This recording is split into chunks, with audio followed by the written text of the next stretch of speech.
The reason the psalmist would put this in, and a basic principle that would guide us to our faith, is because people weren't doing it. He saw a value in what it meant to enter the courts with thanksgiving, to go into the deeper parts of the presence with praise. He knew what it meant, and it was trying to tell people, get some humility and some submission, because then you'll understand the value of what it means to get through the gates with thanksgiving and enter his courts with praise. You know what bad self-awareness is a result of? Pride. If you struggle in self-awareness, it's because you think more of yourself than you are. Now, humility isn't thinking less of yourself. It's just thinking of yourself less. Okay?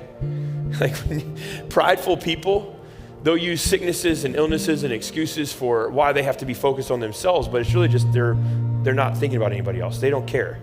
It's about them. Right? That's the way that it works. Well, no, it's just about you, dude. It's about you. My wife had to remind me of that when I was going through a lot years ago. She says, you just got to get over it. And my mind was like, get over it? Are you serious? It's the most hurtful thing anybody's ever said to me.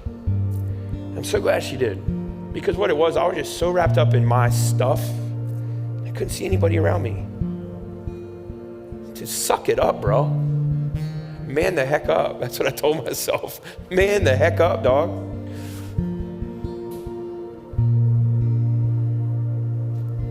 Because I wanted people to see my hurt, but I didn't want to enter.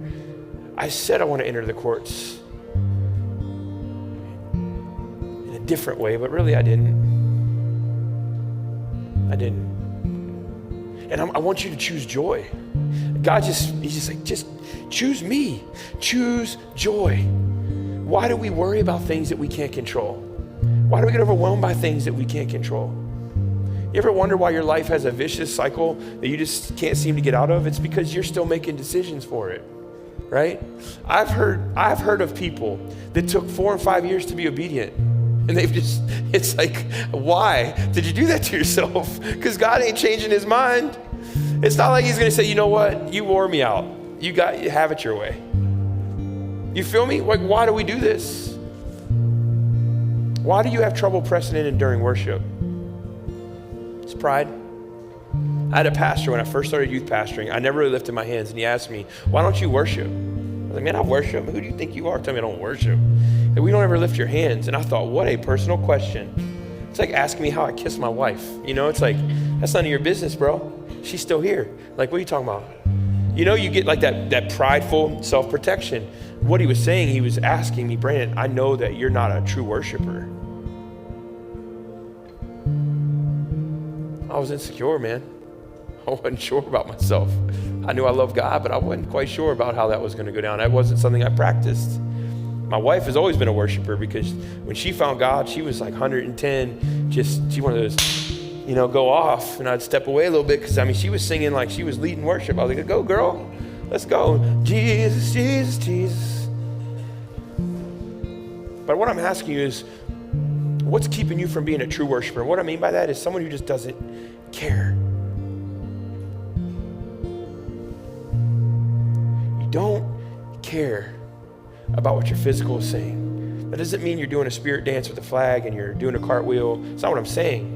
I'm not saying be a distraction. I'm saying you don't care about the circumstances in your life that are telling you not to worship.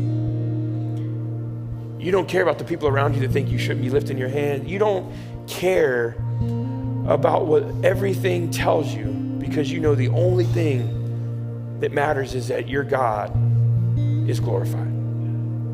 You talk to somebody who's been through something and guess what? They don't care. Why? Because they've been somewhere. And they know the only thing that saved them was the presence of God. It's different. And so this is a process.